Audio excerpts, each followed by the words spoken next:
Hello my lovely viewers. अभी मुझे ECG topic पे बहुत सारी वीडियो बनानी है और बहुत सी कार्डियक पैथोलॉजी के बारे में मुझे बताना है ईसीजी के माध्यम से। तो मैं चाहता हूँ कि कुछ बुनियादी चीज़ें हम लोग पहले समझ लें। मैं चाहता हूँ कि आप बेसिक फंडामेंटल्स जो है ईसीजी का समझें, तभी आप आगे की चीज़ों को बहुत अच्छी तरीके से समझ पाएंगे। तो इसीलिए मैं आज बात करूँगा पी वेव के बारे में। पी वेव जो है वो हकीकत में दोनों एट्रिया के डिपोलराइजेशन को, मतलब कॉन्ट्रैक्शन को रिप्रेजेंट करता है। P wave has a smooth counter, ये बिल्कुल स्मूथ बनावट होती है इसकी। मोनोफेजिक होता है पी वेव। अगर लीड 2 में आप पी वेव को देखेंगे तो ये क्या नज़र आएगी, monophasic. Mono mean single phase की। अगर आप लीड V1 की बात करेंगे तो V1 में ये बाईफेजिक नज़र आती है। बाईफेजिक कैसी नज़र आएगी, ऐसी। By means two phase.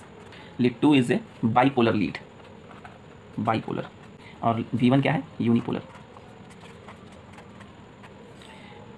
Lead 2 क्या है, लिम्स लीड।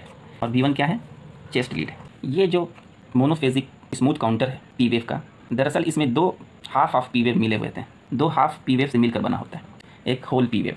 तो पहला जो पी वेव होता है ऐसे उठता है, देखिए मैं बताता हूँ आपको। इसमें आप देख सकते हैं कि ये, इसको कह लीजिए हाफ पी वेव समझने के लिए, हाफ पी वेव। और ये भी है हाफ पी वेव। तो ये जो हाफ पी वेव है ये रिप्रेजेंट करता है राइट एट्रियम के डिपोलराइजेशन को, और ये जो हाफ पी वेव है ये रिप्रेजेंट करता है लेफ्ट एट्रियम के डिपोलराइजेशन को। और इन दोनों पी वेव को मिला करके एक स्मूथ काउंटर वाला पी वेव हमें नज़र आता है ईसीजी ग्राफ पे।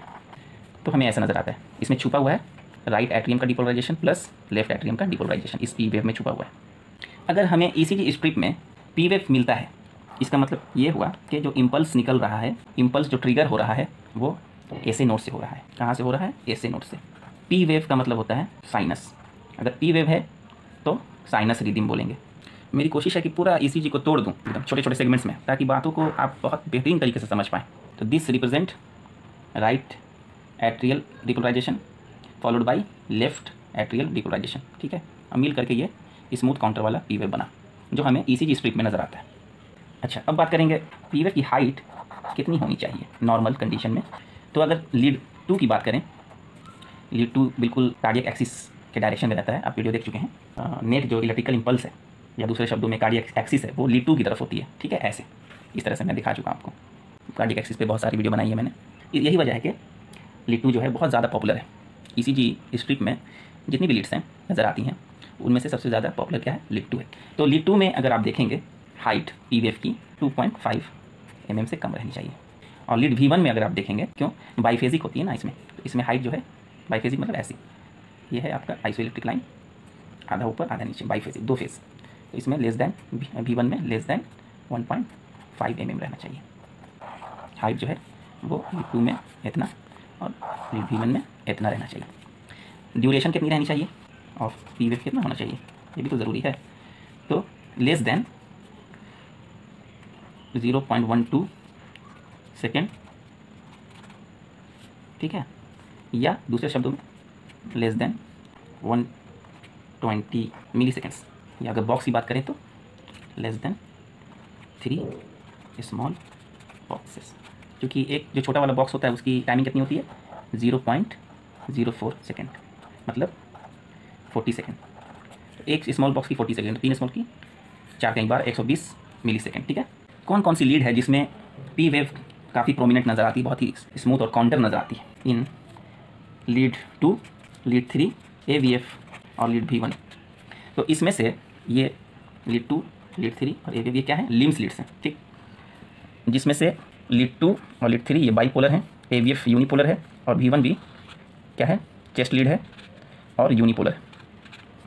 अगर किसी रिदम में, हार्ट रिदम में पी वेव है ही ना, पी वेव गायब है यहाँ, तो absence of P wave indicates non sinus rhythm. तो पी वेव जो है वो क्या होता है, राउंड होता है, वेल काउंटर, स्मूथ होता है और अपराइट होता है।